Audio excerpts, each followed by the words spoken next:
Hello, this is Jason Dupree, and you are listening to OCR Talk. Today, I'm going to do something a little different than I've done so far before. I'm just got done doing a kind of like course scouting, and so I kind of wanted to talk about that before the event happens, and then after the event, I'll discuss that like I normally do, and talk about the ins and outs of how the technical side of it went, and how the race was, and all that good stuff. So, I am in Maryland. Oh, before I jump into everything, the OCR Report is doing a 30 days of podcasts. So every single day in September, if you hadn't heard this yet, every single day in September, there is going to be a new podcast from the OCR Report, whether it be World's Toughest Podcast, the OCR Report Podcast, Strength and Speed, because Evan is now, I think, officially part of the OCR Report, and Nitty Gritty Training Podcast with Jess and Faye, Obstacle Running Adventures with Mike and Caitlin, Fran and Carlo, Get OCR Adjacent with Carlo and Francesca, and an episode or two of Jack Goris. Jack Goris Travels, or Jack Goris Has a Podcast, whichever name he's decided on this week. So, be sure to check those out. I mean, you just got all the content in the world to listen to this month, right? Like, it's kind of crazy. Already, I've already fell behind and haven't been able to, like, I'm still in the middle of catching up on everything. So, lots of stuff. And it's kind of amazing how much OCR is going on. Like, people want to talk about OCR being dead or being, I don't know, like it's doing poorly. The sports side, obviously we think about the sports side. Those are some freaking, like the helicopters with, what is that? It's like the helicopters with two, or it could be planes, but it looks like the helicopters with two propellers. That's just some kind of weird looking plane. Super weird. Anyway, I'm out in God knows where. Hang on, I'm going to pause while I get my navigation straight.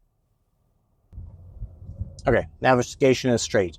So yeah, I'm out in Maryland, and lots of cornfields out here, and it would make you think that the course is going to be flat. And for the most part, it is. Like a big portion of it is flat. But in the back of this property, there is a creek or bog or something or another that goes through the property. And it goes down, I don't know, 30 feet. So it's not a huge hill, but they go in and out of that thing like 4 or 5 times. So they've found every hill on that piece of property they got, and they're using that. So pretty cool. So yeah, again, I was talking about how the sports side, people, we saw the people in the sport that we loved watching for so long, and now some of them are moving away from it. We also see, prize money not being what it was, coverage not being what it was, just all these different things that make you feel like OCR is dying. Like, that's, words that I've heard people say. And it's silly because there's so many races every weekend. Like, I can't think of a weekend lately that, like, a big race happened, and then I heard, oh, so-and-so was over racing in such and such. And, oh, also over here. And that's just in the U.S., too. Like, there's so many races in all these other countries that are having them. I saw an ad, Spartan is having a race in Finland, I think. I have no clue at this point how far they reach. Obviously, I know, like, they're in China and, like, maybe Taiwan. Honestly, I don't know. But they're all over. It's just crazy. This feels like northeast. Like it feels like a bay town. And as you drive through, we're not, I mean, I guess technically we are near the bay because this is the part of Maryland that comes down next to Delaware. Probably should just be Delaware. I don't know why they do it the way they do it. But I'm pretty sure that is the bay that comes up through there. And there's parts where you drive over, like, you know, there's all these little inlets, fjords, and you drive over bridges to get past those. So yeah, all the houses and just kind of, you know, architecture and the feel, lots of boats in those little areas. Pretty cool. And then, but then also just this flat stuff as you're seeing right now. Flattish, rolling, slight rolling hills. So anyway, let me get into what I did today. So this is kind of something I haven't really covered yet. Something I've been doing since we started doing post live or live replay. It's probably the best word for it. Since we started doing live replay, I've been trying to get on site the day before so that I can go and scope out the course, because I've basically given myself the hardest route of all the rabbits. And it's mainly because I get myself out on course ahead of time, and I'm able to go and scope it out. And that way, the day of, I know what to expect. I know where to turn. I know where to cut the course, all that good stuff. So that's what I did today. So like perfect example is Utah. I cut the course probably several times, and even ran all the way up to one spot where another rabbit was at, and then ran backwards and just all over the mountain.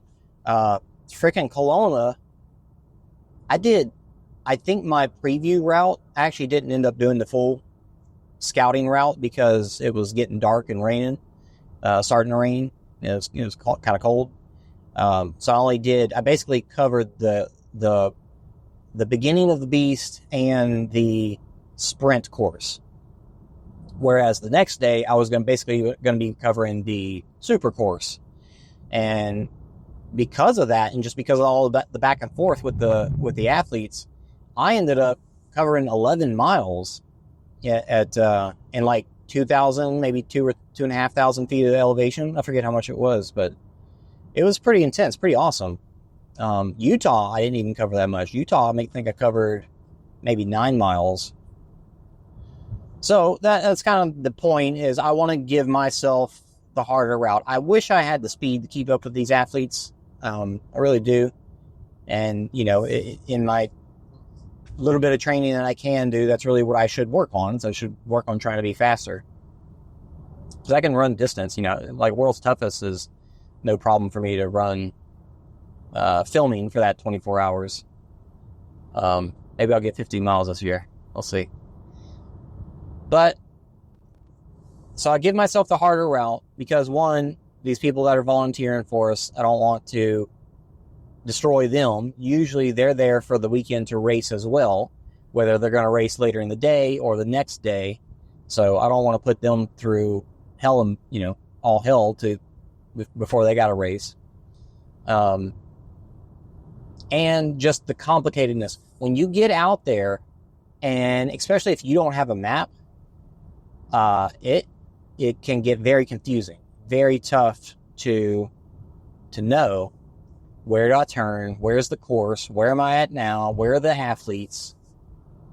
And at times we've had printed out maps, and this is really kind of the best thing that we can have, printed out maps for all the rabbits to carry. And we had those in Kelowna, but the rain just destroyed them. Like the maps just like disintegrated because we asked for them to not be laminated because we needed to fold them up, put them in our pockets. But because of that, the rain got to them, and they, like I said, they disintegrated. So they were no use to anybody.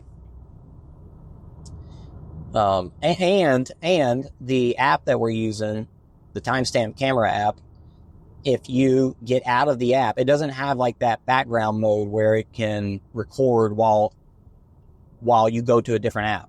So if you close it to go look at the map on your phone, you're out of luck, because then it messes up the thing, the recording and all that stuff. So we try to keep it to where it's just paper map, so that way they can get an idea of where to go. And so yeah, that's why I go out on the course early, because I want to see it for myself. Because you can look at a map all day and it looks like something, but you never really know until you get there. So perfect examples today, I was sitting with Lee when we were going over the map. He was drawing some stuff. Lee, awesome builder for course designer and obstacle designer and builder for Savage Race. He was helping me out because he's going to be driving the cart for one of the girls. Savage Race, they have Jess and Rachel, who always do their live coverage, even when it's just on Facebook Live for regular races. And they have a person driving them in a cart, and that way they can jump out and go film, jump back in, drive off to the next spot. So they're always kind of cool that Savage always has 2 rabbits for us already. And we typically, while it would be awesome to have 8 people rabbit every race, with Savage, we've typically tried to get at least 4. So that way we got 2 men, 2 on the men and 2 on the women, particularly because they do have the carts. So they have the ability, as long as there's drivable areas, they have the ability to stick with the front runners. So the rabbits don't have to be fast. They can do more course cutting, stick with the backpack, all that good stuff. So this particular race is actually only me and Justin and Rachel. So no, we didn't get any other volunteers for this particular race. And looking at the course, going over it today with Lee and going out there myself today, I think we're going to be in good shape. So that's what I did. We looked at the map. He showed me all these spots, like where to go, where the roads go, all that good stuff. And one of the spots, like the road cut across, and I was like, okay, cool. This is where I go from this obstacle to this obstacle. And I followed it, and the next thing I knew, I was like further down the trail past the obstacle I was trying to go to. I was like, oh, I actually missed the turn. It wasn't this road, it was actually a little cut through. And so stuff like that I go out and I saw that today. It's like, all right, perfect. So I know where to go tomorrow, and I won't be blindsided by it and, be caught trying to figure things out. I'll be able to catch it early and get there. So I got out on course. I didn't run the full course because I don't need to. There's no need for that, because I'm going to be course cutting while they're following them. And this particular course is really good in the fact that it's got basically like a clover. Lots of people have talked about the clover style of course in the past. And I think this one kind of does it. Like, it doesn't look like a clover, but essentially it is, because it has 4 loops. And all 4, after you do the loop, you come back in kind of close to the festival area. Now, they don't actually come so close that you're like within viewing distance, but it's accessible. What? No, I don't want that. I don't want that call. Yeah. Oh, yeah. Sorry, I'm being stupid here. Yeah, so it's accessible to like myself. So it makes it very easy that, I follow them out the start, they go out a ways, and then I cut the course to get over to where they're going to be on the back end of that loop.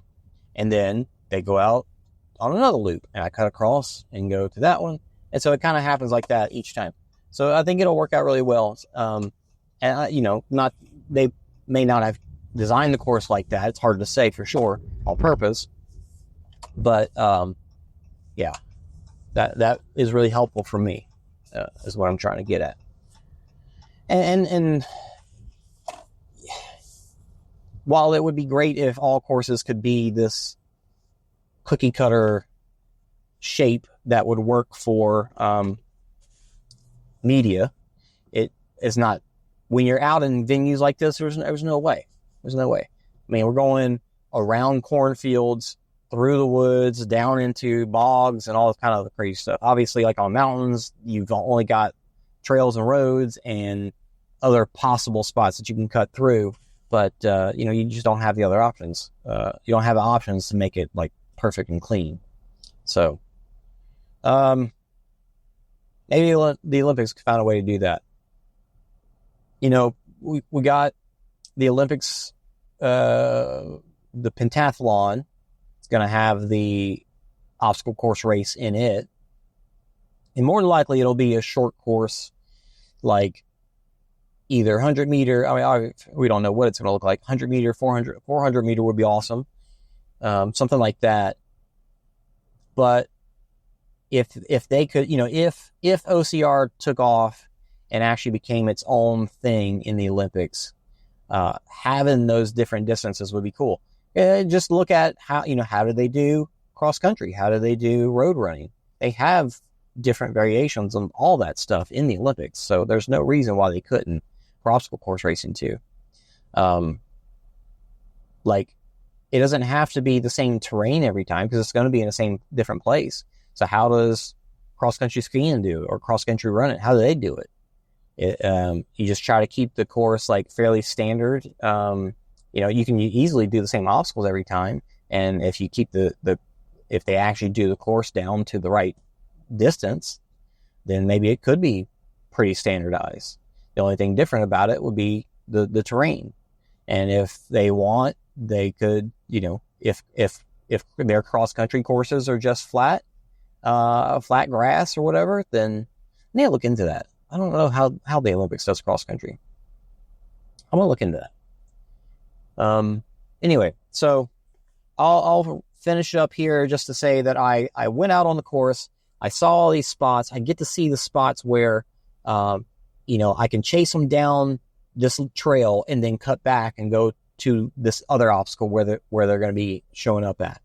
And I think we've got a pretty good plan for where each cart will be following the men, the front men and the front women. And then I will go and get to, whenever I end up at the rig. When I end up getting to the rig and Sawtooth are fairly close together. So basically I want to catch both the men and the women at the rig, but the women take off 15 minutes later, and they're always a touch slower than the fastest men. So I'm thinking, if I get to the rig, watch the men go through, and if top three goes through quickly, then I could potentially, and I think I'm going to be carrying a walkie-talkie for this one so I can keep communication with them, potentially get over to Colossus or Sawtooth, and then watch those guys come through and then go back for the women. But it's also possible that big loop back to Sawtooth is big enough that the women should come through to the rig first before the guys get over there. That's my hope. Rig, run over to Sawtooth, catch the guys there, catch them on a couple of obstacles after that, and then run back and wait for the women to come through Sawtooth and then head over to the finish. I guess last thing I'll say before I stop it here is that the new obstacle, Voulez-vous lâcher, pretty cool. Looking at it with dry hands, it looks, if you're comfortable lâching, it looks pretty easy. Looking at my wingspan, I could actually reach from one bar to the next. But the last lâcher, so there's two lâchers and then one big one. So yeah, the first two are short enough that I could just reach, I'm pretty sure. And then the last one is just to the bell. So you don't have to catch yourself on that last one. So you just, sling and pull, yank yourself, and then you hit it. So, but it looks cool. It should be actually, I'm going to post a camera, a static camera on that one and the rig. And I think we're going to get some cool shots because I'm going to put it to where, like, basically not barrel down, but barrel down the side, from the side. Yeah, not barrel down. From the side, looking at that last lache. Then we should be able to see more of the rig too, but particularly looking at that last lache so we see all these people flying. So I think that'll be fun. Colossus was right after that, so they get to get wet towards the end. They had a couple, nothing too crazy. Like, they do give and take before Colossus, and obviously the rig and the lache. The only ones that are after Colossus are Tree Hugger and Chutes and Ladders. So both of those are pretty easy. So yeah. But I'm also planning to go run the course afterwards and take my GoPro and I'm going to try a new thing this time. I've done a lot of taking a little tiny tripod and setting it down so it's like from the ground looking at the whole obstacle. This time I'm going to take a clamp that I'm going to use for one of those other cameras and put it, basically do the obstacles twice and film it from both sides. So put it towards the front of the obstacle, put it towards the end of the obstacle, so that way I can cut where I'm going halfway through. So it should make a pretty good all obstacles video too. But yeah, I think that made a good, I got a plan for tomorrow, and I think it'll work out really well, and I'm excited. There might be some rain at 10. Hopefully not that it's a problem, but it's easier to deal with, things not being wet.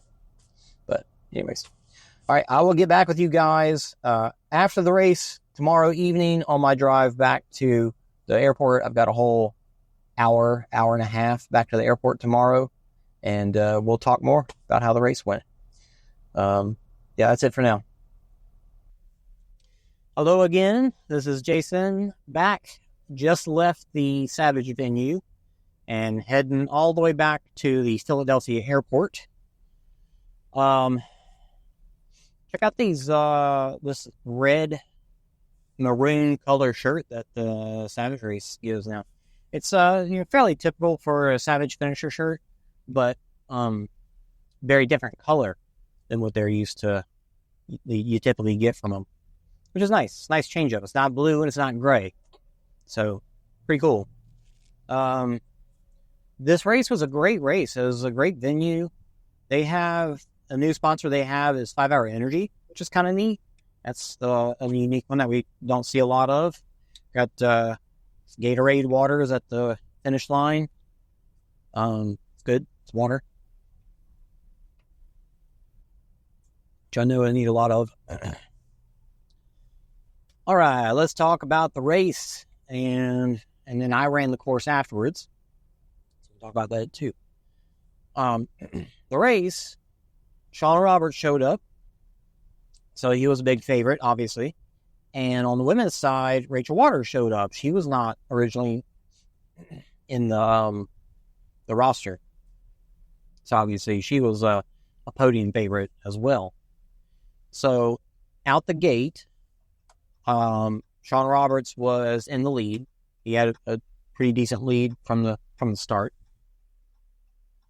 And behind him, I think for the most part, I'm honestly going to have a hard time telling you the back and forth of the pro men race, because I actually ended up sticking with the women for the majority of the back half of the race.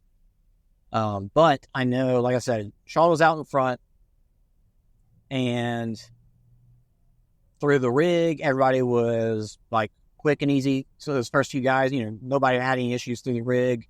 Jordan McDougal, Kevin Thompson, I know they were all up in second and third, and I don't really recall for sure if they had any lead changes. I do know that towards the end of the race, it got a little... I'm going to take that back. I meant that for the women's race. I'll say that for the women's race. But in the end, Sean Roberts, Jordan McDougal, and Kevin Thompson, 1, 2, and 3. It's an awesome job to those guys. Great start to the series. Very cool. And then the way the course was laid out, we had a spot where I was going to go to the rig and the carts were going to go and basically like go to a point where, because the course went up, came down, hit the rig, and then went back up. And there were obstacles on that up part. And so the cart was going to go to the up part, so they would be there for the obstacles, and then I would catch them at the rig, and then they would be there waiting for them when they came back up. And then they would follow them on from there. I don't know how the men handled it, but for the women, I was with the men for the rig. And then I actually let them go after the rig into the woods. And then I went back for the women and ran with Jamie for a good bit. And then she went off into the woods. And then I got a few other athletes coming through. So we actually had some women jump off the gun pretty quick. Some women that I didn't recognize going out very hot. And like from the beginning, I think Jamie Orianopoulos was maybe third or fourth. Rachel was like back in fifth or sixth. Kelly Sullivan was back there. Jess Shepard was back there. And so these are, all the experienced girls. And not that the other ones aren't, I just don't recognize them as well. But they knew to hold back and take it easy and save the energy for later. The course was just over 6 miles, I believe. I would look on my watch, but I can't remember for sure. But that's what they said beforehand. About 6 miles. Let's see. So Jamie got to the rig. Jamie got out in front pretty early. Like I said, those girls went out pretty hot. But Jamie was the first one. Yeah. First one to the low crawl. Man. Now I just feel like I'm getting rain thoughts from remembering what even happened. But even at that point, I do know that Rachel was still like in fourth. So it was definitely noticeable that there were still these other females that were pushing pretty hard. But when they got to the rig, I'm pretty sure Jamie and Rachel had already gotten 1 and 2. Actually, I went with Jamie after the rig because Rachel, that from Savage, was there at the rig. So I ran into the woods with Jamie. We went through the boggy parts. And so I actually, I don't know for sure if Rachel had caught up at that point. So I was out with Jamie. She was way out in front. And then we got to,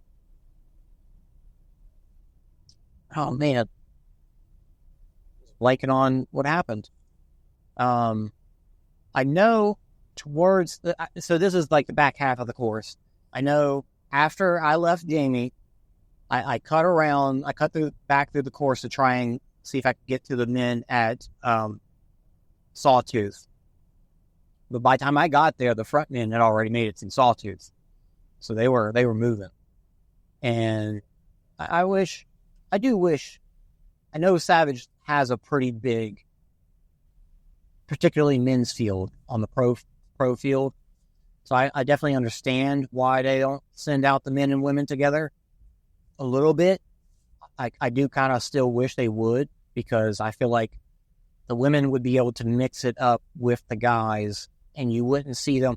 Like, when the women get to the obstacles, there's always the guys that weren't able to get through the obstacles that are sitting there. So you got these guys that are there trying over and over, and they're the ones that are clogging up the obstacles. If the women were with the front runners, I don't think that they would be having any impedance. So I personally think that they should let those women that know that they're going to be running hard get towards the front and run hard with the guys. Their crowds are not that gigantic. It's not like they got 200 guys or anything. I don't think they had 100. So, anyway. So Jamie comes around. So at that point, since I knew the guys were already gone towards the end, I went ahead and just like, all right, let me focus on the women. It's always nice to be able to give them extra coverage anyway, since a lot of times they don't get as much coverage. So, Jessica from Savage was already with the guys. And so I went back. So I went and cut the course. Basically, where I left Jamie, it kind of had a big loop, and then I went the other opposite way and caught her on around that loop, and got her at Yank My Chain. And it was funny because I ran all the way out the Yank My Chain from the Sawtooth, and I knew it was like, this is kind of a long part for long running section, and I'm going to have to keep up with Jamie. And honestly, even through the woods, I was surprised that I was keeping myself up with Jamie too. Like, I knew if I had to run the whole race with her, I wouldn't be able to. Like, I would die off at some point, but the amount that I was keeping up with her surprised me. So there's that. But I kept up with Jamie, stuck with her from Yank My Chain, basically all the way through the end. Except for they went around. That's right, I did cut the course because they go around this long section where there were no obstacles. So I went the opposite way because it's a big loop. Like I said previously, it's kind of like a big clover. And then I caught her at Give and Take, and she had no issues with that. She went through it very smooth. And then the end of the course was a big, like, you go up and then you come back down towards the festival area. So you go up, hit a few obstacles, come back down, hit a few obstacles, and then you're at the finish line. So on the way through there, like, once Jamie hit Give and Take, and then it's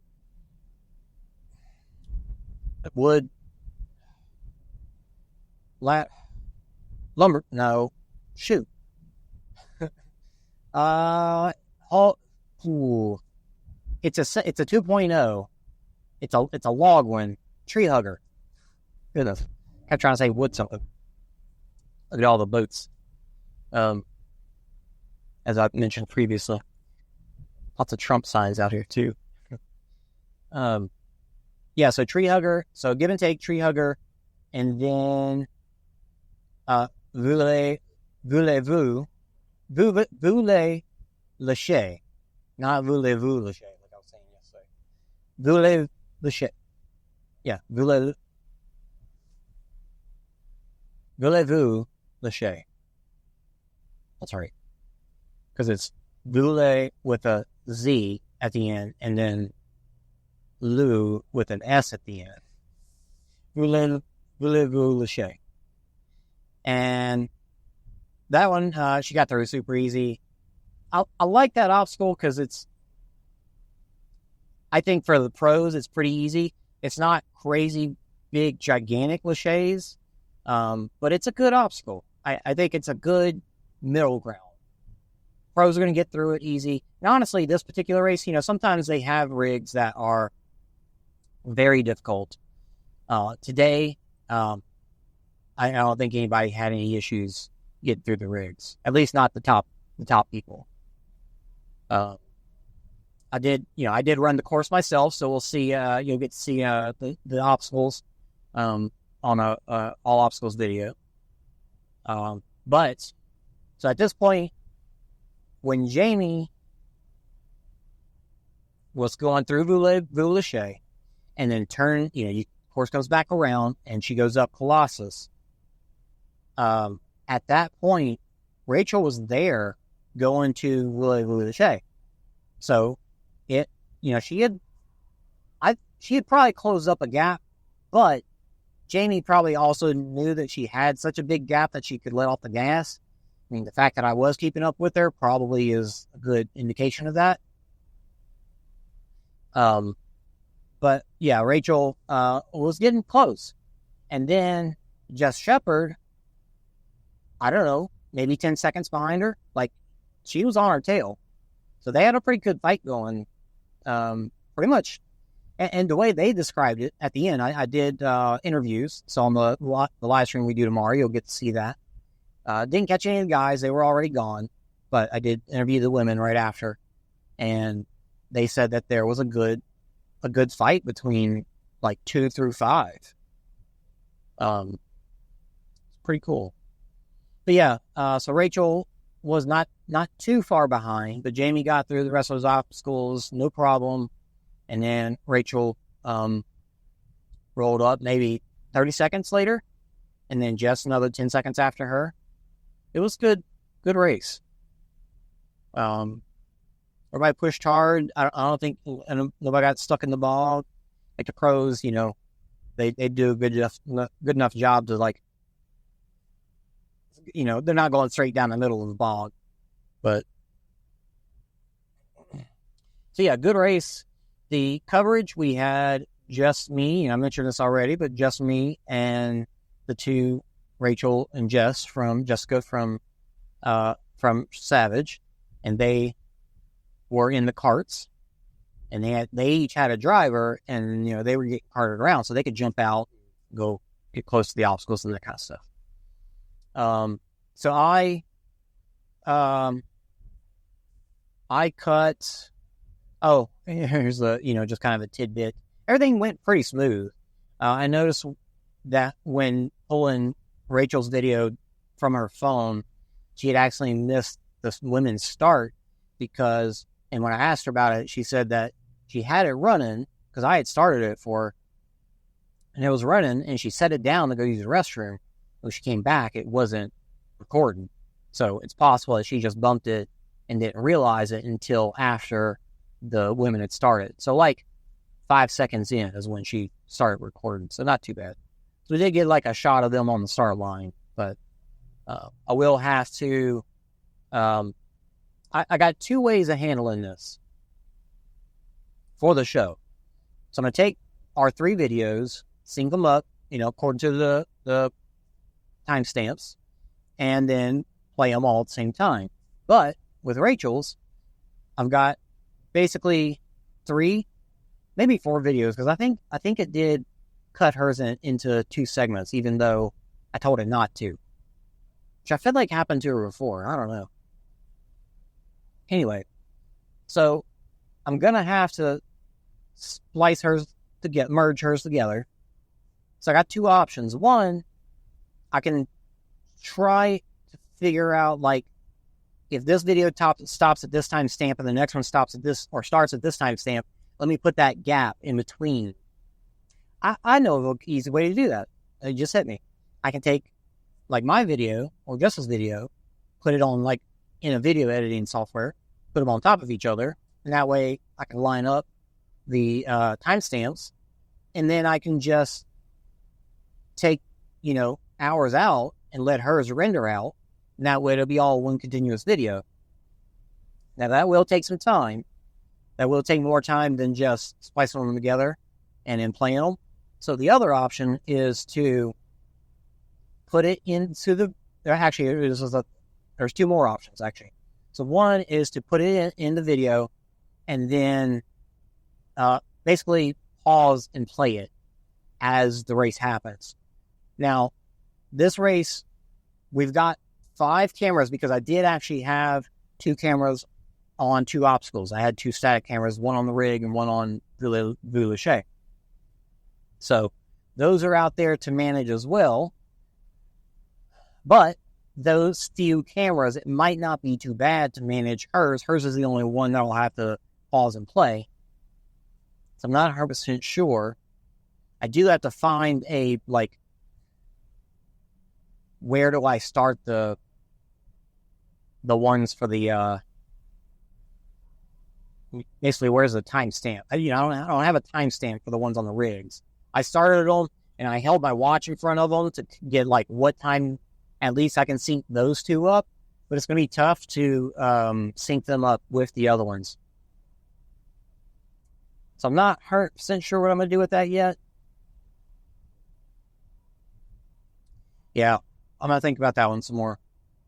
But with Rachel's, I can either, like I said, pause and play it, or I can look at, when did one of her clips start, when did it stop, and then build it into the show, basically to where when I hit play, it automatically pauses and plays. And I've done that before, and it works pretty good. So I just have to, it just takes, a little bit of time to look at, like, all right, this timestamp to this timestamp, what's the difference? Do the math, and then put those many seconds in as a pause here, wait this many seconds, play again. So that's all stuff that I can build into the show by using the program that I use to control the show with shortcuts. I still use a mouse on the remote computer, but using shortcuts, I use a program called Central Control that can talk to the cloud machine over a computer, over the internet. So I actually have a couple of stream decks that I use for shortcuts, like, changing cameras, showing graphics, all that good stuff. And those that I can program in pauses, basically. Like, play this, wait this many seconds, pause it, wait this many seconds, play it again, that kind of stuff. So another bit of water. The weather was great today. Really was awesome. Like, started out in the probably upper 60s, I would say, and it stayed basically cloud cover the entire time, so it felt way less warm than it was. If the sun was out, it would have felt a lot hotter. And like, I felt the sun come out a couple of times, but it just would like peek out and then it would go away. But I honestly, when I went and ran out, even during the pros, I was sweating a lot. Of course, I was running with a shirt on too, but I was sweating a lot. And then when I went out later, I was sweating a lot in the beginning, and then later in the race, there was actually moments where it's like, oh, it's like getting kind of cool out. It was just the weather rolling in. And like right before I started leaving, the wind picked up really hard, and it started to rain, but not real heavy. It was just like the wind started whipping. It's crazy. So after the women came through, I interviewed the top 3 women. Jamie Horonopoulos first, and then Rachel Waters, and then Jess Shepard. And so I interviewed them. I remember to go grab my mic and got some interviews with them, so that should be good. And then I went and got myself ready. Oh, so after that, I took both of the girls' computers and phones and copied their videos over to my laptop. So tonight, those will get uploaded to the cloud machine or Google Drive. And then tomorrow morning, I will pull those into the show, get everything lined up, make sure I got all my shortcuts ready, and then be ready to do the show tomorrow evening with Francesca and Miranda. So I'll take a swig and then I'll talk about my race.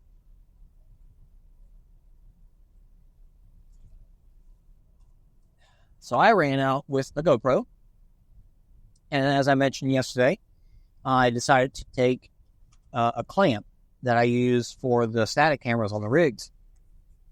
And since I had the clamp instead of a tripod, I chose on all of the rigs, I basically did the rigs twice, and I would clamp the camera, the GoPro, onto the beginning of the rig, so you would see me going, like I would be closer to the camera starting, and then I would do the rig, and then I would take the camera, put it on the other side, on the end of the rig, and then I would do the rig again, so you would see me, so that way whenever I do the video, I can cut it to where you see the closer camera when I'm starting and the closer camera when I'm finishing, and I'll cut like in between, like halfway through.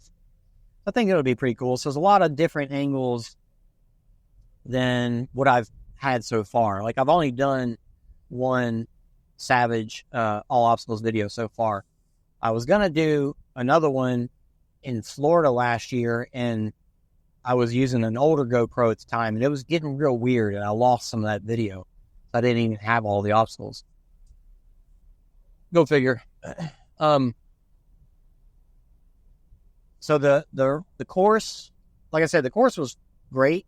It was a lot of flats, very flat for a good portion of it. But then in the middle of the property, there's this kind of boggy, I don't know, just trench area where there's some steep hills. And the course goes up and through that section a few times. And in one of those, it got really stoopy. So that it was the section they call Swamp Ass. Pardon my French. But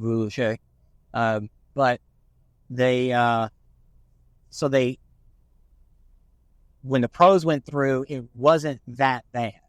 And honestly, if you went around the edges, maybe you would have gone up to your shin, as opposed to, actually, when I went through with Jamie, I know I got mud up to my knees. But when I went through later, all the crowd had already gone through, so the whole thing was just a soup. And I went straight through the middle purposely for the video, and I knew it was going to be deep. I knew it was going to be tough. And sure enough, it got to where it was up to my hips at one point. So very tough and very suctiony. And they've even said that they had pulled somebody out of there before. And as I went through, there were a lot of people on, more towards the side, and they were all saying, "Don't go through the middle. That's the middle. That's the thickest part." And I was like, I got to do it for the video. And so I was definitely like having to pull one leg out at a time, like try to get leverage and pull another leg. It took a few minutes to get through there. It was tough. And because I was like leaning over trying to pull my leg, I had mud all the way up to my chest coming out of that. And which is funny because the rig was the next obstacle. So a lot of the pros, they came out with their hands clean. But I did notice a lot of other pros, like some of the backpack guys, their hands were pretty muddy too. I don't think Sean's were. I know Jamie, hers were pretty clean coming out of there. But it was nasty. And so when I got to the rig, I'm not racing, so I'm not trying to push hard. And so I took my time, cleaned my hands off, wiped them in the grass. They had some wood chips right there, used the wood chips. And then did the rig a couple times, no problem. They actually have, one thing that's kind of neat that they do, like they knew that people were going to come through there with muddy hands at some point. So they actually had like sheets, I guess, tied to the front of the rig. So as you walk up to it, they're purposely there to be able to wipe your hands on. That's pretty awesome. I think it's cool that they did that. Spartans usually got their markings, their banners and stuff that a lot of people wipe their hands on. But it's cool that Savage did that on purpose. The rig was interesting. It had 2 rings and then this weird tear-shaped drop thing. And at the bottom where it was at its biggest, it had a hole in it. But the hole was probably only big enough to get like maybe 3 fingers in. So pretty tough to do, to grab. But you could, with a good swing, you could skip it and go straight to the next hold, which was a rope, long rope. So even when I looked at it yesterday and I checked it out, I was like using that little black thing, the little teardrop thing. And today I didn't even bother to use it. But once I saw the pros go through, I was like, oh yeah, there ain't no point using that part. So after the teardrop was the rope, and then there was like a very long, like the twirly birds, basically like a bunch of little small ropes that they use for some of their other rigs. They have a long version of it, basically as long as your body, even longer probably. But they put not a pipe, a steel rod right in the middle of it. So if you didn't know it was coming and you swung right into that thing, you would slam into that pipe or that rod. But if you knew it was coming, you could grab, like really what I did was grab, and I saw a lot of pros do this too, grab the ropes and kind of pull them away from the rod and use them to like get a J hook on and then swing through to the next thing. Now I'm blanking on what the order of the apparatuses were, but after the rope was to, these are kind of new to Savage. Somebody that helped make obstacles for them made them. It's like a pipe, but on the ends and in the middle, there's a thicker part. So I'm not really sure, but there was two of those that were hanging, and they were just flat. So they're about 2 feet wide, 2 feet long, and they hung in like a triangle format, so you could, they were pretty flat, but they were swinging still, easy to use. There was two of those in a row, and then a shorter set of the twirly bird ropes with a T-bar in the middle of them.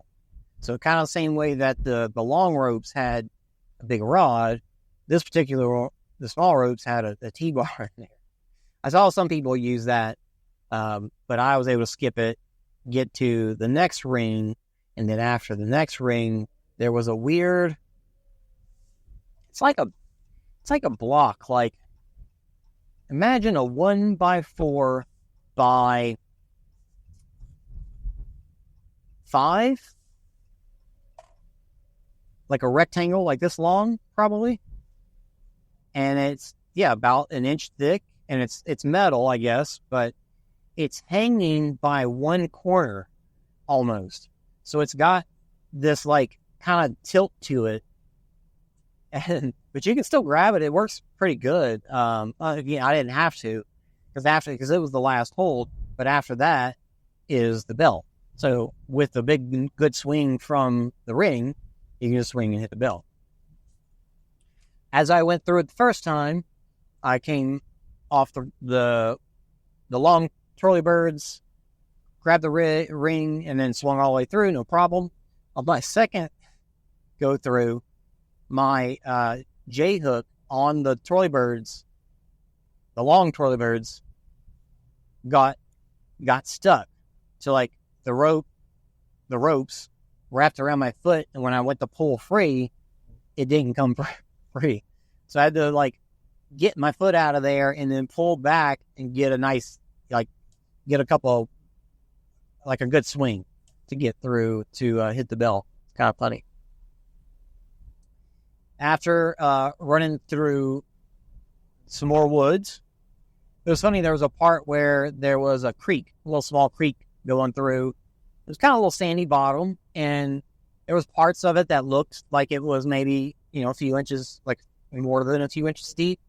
But there was one spot where they were starting to get a crowd of people that were going on the side of it.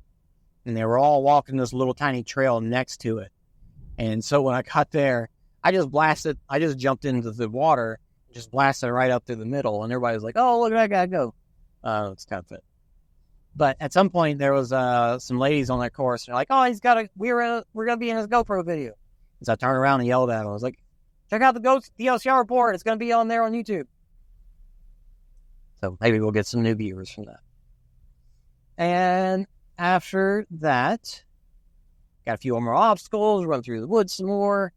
And then on the back half of the course that I didn't see, that I didn't go through when I was chasing the pros, there was their carry, which is the Jerry carry.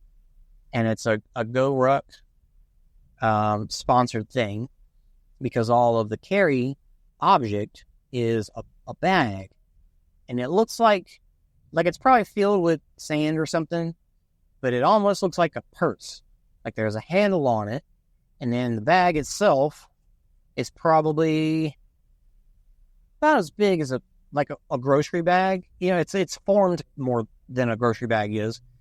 It's like a good solid material, but I'd say it was about so wide and so tall. But then you had this handle on top that you could grab, and it was just like a purse. Like you even saw some people put it over their shoulder and carry it like a purse. So it was kind of funny. So that was the object carry, but during the carry, you had to go through mud and guts, which in this case was a very watery, under barbed wire crawl, and water was nice and refreshing. So you just crawled through that, but you had to take that bag with you. And then there was some more running, went down some hills and up some hills after that, and then you drop it off and continue on your way. But love how they had those two combined. Because they've done a lot of times, they've done where they combine their carries with something else. Like you might be carrying and you got to do some hurdles, or you got to do some underwalls or barbed wire crawl or something like that. So I thought that was really good. And then you get towards the end, you go around this big cornfield, and it's pretty. It's the cornfield was full, so it's just very dense, cool looking. Looked more like Midwest than Northeast. And then you come out to Yang Chain. Yang Chain is a great hoist obstacle. I love it. As you know, these chains are super thick. Like each link is like this big, and so as you pull it off the ground, it gets heavier and heavier as it goes up. At some point, you get to the bottom of the chain, and you probably got another 6 feet or so to pull it before it hits the top, and then you can drop it. And unlike Spartan, you are allowed to drop it. So it being all these chains, it's kind of awesome because everybody pulls them up, and you hear this clank, clank, clank, clank, and then this big clash as it hits the ground. So it's just a constant, when you're over by that obstacle, it's just this constant sound. But yeah, I love that. Such a great variation on the hoist. Very unique. Adds a little extra challenge to it. And just fun, I think. After that, it's a little run, and then you get to Sawtooth. And Sawtooth is, pretty typical. Their monkey bar with a incline, and then basically a V in the middle, and then a decline on the end over water. It was good. At that point, it actually started not drizzling. There were drops. There were raindrops starting to come up, and I could feel them. And I was, not that I was worried about getting through Sawtooth with rain, even if it rained, but I didn't want to. I wanted to go through it dry. I wanted to show good form for the video. So it was dry by the time I got there. Now, one interesting thing about when I got there, my hands were wet, and I put them in some dirt. And this was a very dry, like that kind of light, airy dirt. And it was actually bad for my hands, because it ended up making my hands kind of slick from being too dry. So I ended up spitting on my hands to try to get them a little bit more moist, because it really was I felt like I would have slipped with that dirt on my hands. Sometimes whenever you got wet hands, even if your hands are wet, having some grit on them can help with your grip. It's not always the way to go. I think it just kind of depends on how the materials are and kind of what the water is like. Like, is it sweat? Is it rainwater? Kind of like that. Like, they have different consistencies and different slipperiness to them. I think rain tends to be more coarse. There's more, probably, I don't know. I don't know what's in rain water besides H2O, but I feel like sweat can be more slippery than rainwater. Or like water out of a mud puddle. Because if it's wet, and especially if it's raining, and there just ain't nothing you can do about it, just go for it. You got your tricks to be able to, like, matching hands, doing inside outside hand holds, going arms bent, all that good stuff. But yeah, I think it depends. So if you can put something on your hands, even if they're wet, depending on how wet they are, it can help. It can help.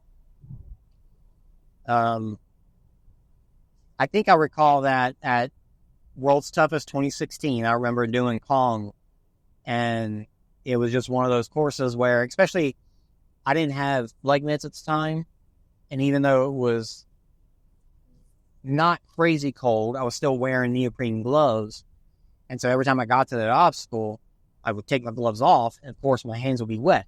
So I would just stick them in some dirt and try to rub as much dirt as I could, and my hands would still be wet, but they would at least have some grit to them.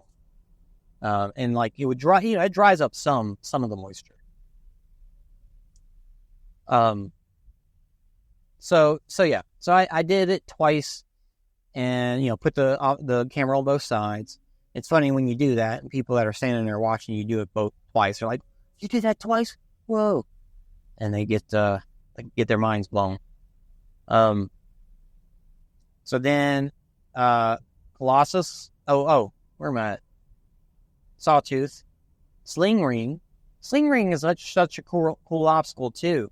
It's not hard, but it's kind of like scoring hole. So they're one where you got the medicine ball and you got to throw it. If you haven't done it before, it can really throw you off on how much oomph you need to put into it. So if you're not familiar with it, you might not throw it hard enough and miss it. But yeah, as far as like accuracy obstacles go, spear throw, scoring hole is one of them. Sling ring is cool. I like it. I honestly, there's always a balance, but I wouldn't mind seeing them bring it a little further back, make it even a little harder. Yeah. Anyway, so sling ring, and then there is basically just a run around the some more cornfields, and then you get back to that part that goes up and back down, the section with give and take, tree hugger, voulez-vous. I didn't have any issues. I say any issues, but on give and take is always interesting to me, because even though you got the ring in one hand, and I always take the ring in my non-dominant hand, so I take the given in my right hand and the ring in my left hand. But looking at the tilt of given, is it straight to you, like, long ways, or I just did this. Is it long ways to you, or is it tilted a little bit, or is it sideways? All that makes a difference, because whenever you go to do the hole and you put the given in there, when you turn, your wrist can't turn, so you have to maneuver your body without twisting the gibbon. It can't spin, horizontally. So it makes it trickier. At OCRWC, when you see gibbons, they usually are held from the middle point so they can spin completely. So as you're going from one to the other, like if you're on a ring, that ring, I don't know if you notice it, but the ring, like if you grab a ring like this, so my arm is just 90 degrees to my body, my fist is 90 degrees to my body, and then as you turn, swing on to the next ring, your hand is twisting, and as you're letting go from the back side, your hand has done like a 180 or more before you let go of the ring, so that ring is loose to be able to rotate. But the gibbon in this particular case doesn't. So it really does make it trickier. Now they put them close enough that it's not bad. Like you don't have to worry about get these big swings. It's really more about just being slow and methodical about it, because if you get big swings, it actually ends up being harder to get that gibbon in there. Because if you swing and your fist with the gibbon goes up higher than the gibbon, you're coming back down, you're yanking on it. So you're really better off getting as small a swing as possible so you can just sit that gibbon in there. Clink. And I say that, and when I got to the second gibbon, I missed it. And I think it was more like I wasn't rotated the right way, because again, it was at an angle. So you got to sit it in there just right. And so I missed it. I swung back, come back again, missed again. I honestly think I missed 3 times. And it was on my 4th swing back that I finally got it in there. And it was funny because I was worried that on my swing back, I was going to lose momentum. But missing, I actually, I guess maybe because of my arm coming down and just the way my legs were, I actually got a good swing back. And so I felt like I was actually gaining momentum as I went up. Because I think about it like a swing, like you're pushing out and then you're pulling back in as you go backwards. So as I was coming back down, my arm was coming back down with me, pulling my momentum, and then forcing me backwards further and further each swing. So I was actually getting a bigger and bigger swing on the way back, and then got that last hook, turning around. At that point, I probably could have reached the bell with my foot, but I wanted to go ahead and get, do the full thing. So there's one more anchor to hook onto the ring at that point. So I did that. And then tree hugger. Tree hugger is an interesting obstacle. Tree hugger 2.0, that is. Interesting obstacle in that you got these ropes. It's a tall pole, and then you got this rope that goes through the top and a rope that goes through the bottom, and it's loose. So there's knots in the rope, and if you pull it, it's going to pull until it catches the knot on the other side. And same thing on the bottom. But, at least for myself, the top one is too high to just jump and reach and grab. So, I jump up, I put both of my feet onto the bottom rope, and just kind of pinch into it and press down. It's like standing on that rope. And then, at that point, you just hug it on, you're doing tree hugger, hug it onto the tree, and then reach up, grab the rope, pull up, hit the bell. One thing that's funny I see a lot of people do is they'll grab the rope at the top, and then they'll grab the other side with the other hand, and they'll pull, and they'll start shimmying back and forth with the rope because of the knots. So it's really important when you get that first rope, it's going to pull all the way to the knot. So keep that in mind when you grab on that other side. You don't need to be pulling hard on that other side. You just need just enough to keep your body up, because all your weight is on the side. You want all your weight on the side with where you've already pulled the first time. So then there was a little run to Villa Vulache. Yeah. And like I said, I liked it. It was, I think they said what the distance was, but I don't remember for sure. But like I said yesterday, I could reach, and not that I monkey barred it, but I could if I needed to. My laches are not great. I'm not really, not that I can't, but I'm always hesitant to let go with both hands at the same time. So I always end up doing the thing where I'm like, let go one hand and the second hand, and then I'm reaching, boom, boom, on the next bar. Which is funny because since the last part of the obstacle was a larger lache to a bell, I didn't have to worry about catching. So I think it's the catching part that gets me. So I actually pull and let go off of that really good. And if I would just use that same mindset for the grab, it's almost like I worry about letting go with both hands and then not having my hands in front of me in time. So, don't know. But, yeah, that last jump is a lot of fun. You get a good big swing and then just fly and hit the bell. One thing I noticed that a lot of people do is almost like they don't know the technique for getting your body moving when you're at a dead hang. And so you see people, they try to like kick outwards, but yet their butt's going backwards, but their feet are going forward, and then it just counteracts with each other, and they just end up like doing this weird fish-looking maneuver, hanging from the pole. When in reality, the best thing you can do is a little bit of, not that you have to do a pull-up, but to get like a good big swing right away, you do kind of a bit of a pull-up, and like where you tuck your knees up, you know, you're doing a dead hang and tuck your knees up to yourself. So you do that, tuck your knees up, and then kick your legs straight out. Now, that way you're getting a real big swing backwards. Maybe get one more to just get comfortable, and then do your jump after that.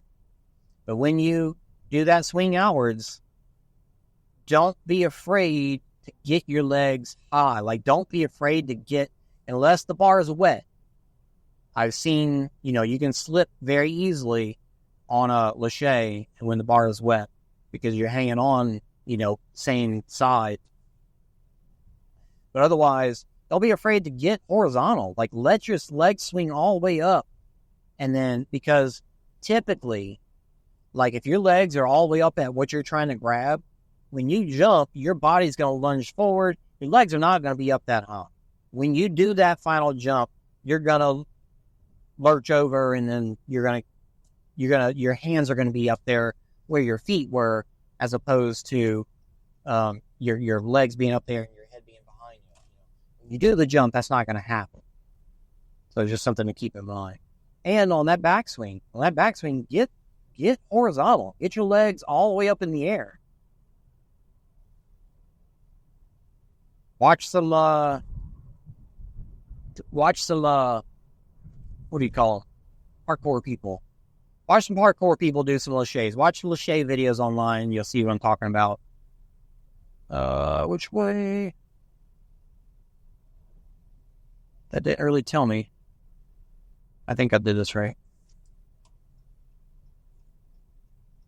And then after Voulez-Vous lache is Colossus.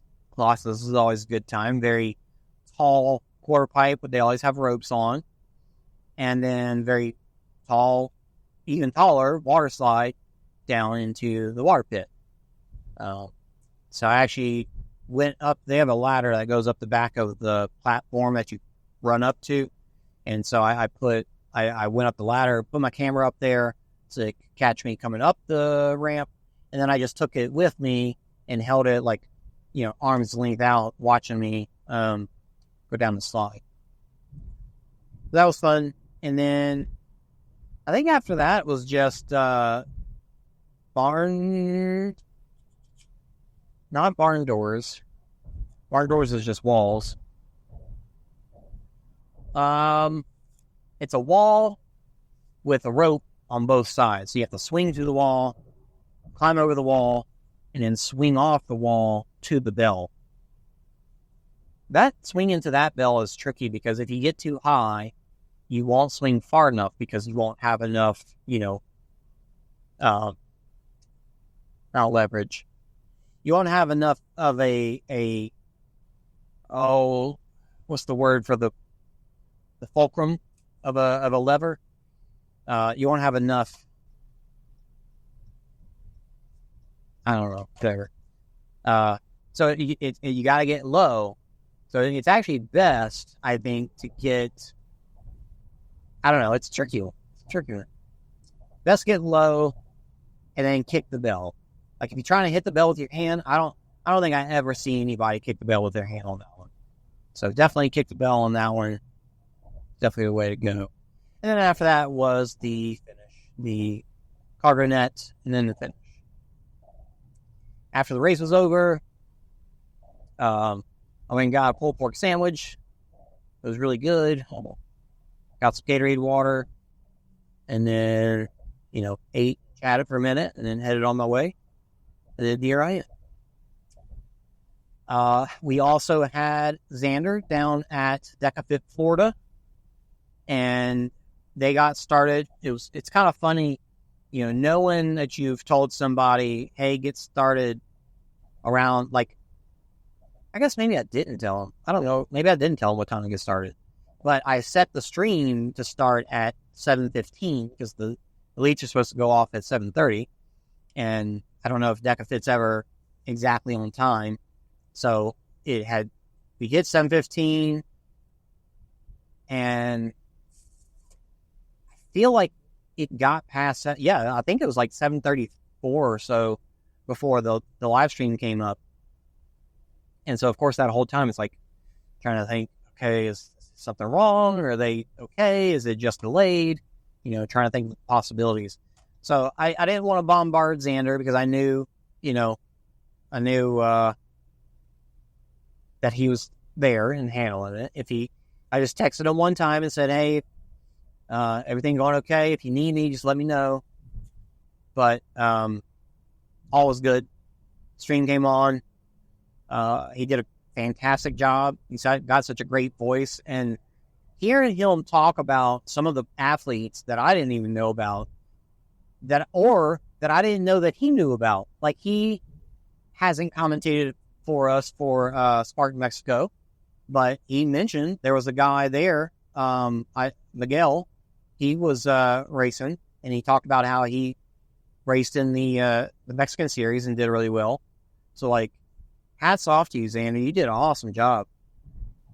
And like hearing, like, even like him talking about, here's first, here's second, and here's third, and fourth, and fifth, and he knew all these guys' names, and it was just on it for the whole thing. I haven't finished watching it. I think I'm all the way up to the air bike, and Jack Bauer, Justin Rudder got in first pretty much early on after the first couple of zones. And then Jack made a move on the med ball sit-ups and got ahead of him. So at the point that I'm at watching it, Jack got into the air bike probably 5 to 10 seconds ahead of Dustin Rudder. So pretty awesome race. I can't wait to watch the rest of it. But one-man show, like when we got nothing else, especially at DECA is just almost a no-brainer. Like, it works so well. You don't have to chase these guys around the course. Like, it's nice to see them running, but you don't have to. You can just watch them from the zone. So the person doing the coverage, just, you go to zone 1. Whenever those first guys run out, you let them go. You watch the people that are still there. And then you wait till they pass one time, and then you start walking over to the next zone. And it just works out really well. You get to see everything, except for some of the running, but that's okay. The venue that they were at, in Ocala, Florida, I don't know what it is normally, but it's got big screens on both ends and like like a thing that usually shows a scoreboard in NBA. You used to have that big thing with the screens right in the middle. It's like that. So they got these like 4-sided screens right in the middle of the venue as well. So they actually put the live stream up from YouTube on to those big screens. I don't think they put it in the middle, but I know they put it up on the ends. I could see it in the show. I think there was only like a 2 or 3 second delay. So one thing I've noticed is that when I stream from vMix, there's about a 20-second delay. And I've also noticed there is a setting that is a default setting as a buffer for 20 seconds. So I'm going to particularly look at... Actually, I would do this for World Toughest too. Because we're going to a cloud machine, and then the video is going out from that cloud machine. That cloud machine is on, the AWS internet. So it's got like 2 gigabytes a second or whatever. So there's no need to have that buffer. So I'm going to start turning off that delay, particularly for what we do live. Particularly for what we do live that has a Jumbotron. And we don't know if Worlds will have a Jumbotron again this year. They had it last year, which was awesome. But if they do, then I'll make sure to do that. And and at DECA Worlds, they'll have it. So I'll make sure to do it there too. So I've got another 20 minutes to the airport. And I'm going to start probably loading I got some time at the airport. So I'll start loading some of my footage from the GoPro onto the laptop. Maybe start doing a little editing for that video. Still got the Europe stuff as another all obstacles video to finish up too. And with all the races coming up, definitely need some. It's gonna be a lot. I probably won't. Spartan being a beast. I think I did book my flights where I can run the Super the next morning. So I will get an all obstacles video there. I'll do another one at the Savage the next weekend. And after that is Midwest OCR. I'll definitely do one there. Now I won't do one for OCRWC because there's just no time for me to run the course. There's just too much going on. But we are hoping to do some obstacle preview videos leading up to it because I'm going to get in Wednesday morning. So we'll have Wednesday and Thursday. And since I'm not doing live, I'm not doing live for the 3K and 15K. I don't have as much setup to do. So it should have plenty of time those 2 days to do some obstacle preview stuff. Should be fun. And then right after that is USA OCR. I would love to do. They're claiming they've got obstacles from a lot of different places, like even Savage and stuff. So I'm excited, even though it's Phoenix race. I think they're maybe just adding to it for that particular event. So definitely looking forward to the USA OCR National Championships. So lots going on. Don't forget, 30 days, half September, half. That's something I learned. I always thought it was half. Not halved with a T, but half, like half of something. Have. How they're saying south. Half of something. Actually, I was listening to Mike Oscar. Oh, so the whole point of this, 30 days, halved September, or 30 podcasts in 30 days of September. OCR Report, podcast every day. You're going to be seeing that. Tomorrow, when you're listening to this, I recorded this on Saturday, but you'll be listening to this on Wednesday. And the next day is an episode of, I'm going to say, the OCR Report. I believe is what it is. So go check it out. Check out all the other obstacle podcasts that are going on this month, Brandon Carlo, World's Toughest Podcast, Nitty Get Gritty Training Podcast, Obstacle Running Adventures, Jack Horace Travels, or Jack Horace Has a Podcast, and Strength and Speed. So lots of good stuff to go listen to. Lots of, like I said yesterday, so much OCR. So much OCR. It's kind of getting ridiculous. But go and listen. Have fun. If you listen to this, you probably subscribe to us already. But if you don't, got lots going on YouTube. So go subscribe there. And thank you for listening. Oh, bring it back around one more time to what I was talking about the South. On Obstacle Running Adventures, on their 400th episode, which is insane, 400th episode, Caitlin got a bunch of people to record a message from Mike to say congratulations, all that good stuff. And Scott Fane Knowles, he recorded one, and when his voice comes on right away, and like this Scott Fane Knowles, like it's so thick, right? Like not playing it up. His accent is so thick, it's crazy. Like it sounds like somebody doing it for fun. It sounds like me mimicking him. Like if that's how thick it is. That's just how thick his accent is. But he said, in that message, he said, he started about the same time, the same year as Mike and Caitlin, and he's only got 200 episodes. And he said something about, I always made fun of how you say "ol," and Mike was like, was he saying oil? I was always trying to figure out what he was saying there. "Ol." My kids always thought it was hilarious how my mom says it too. Basically the same thing. But anyway, that's it. Gonna wrap it up there. Thanks for listening. Love you guys. Talk to you at the next race. Come say hey.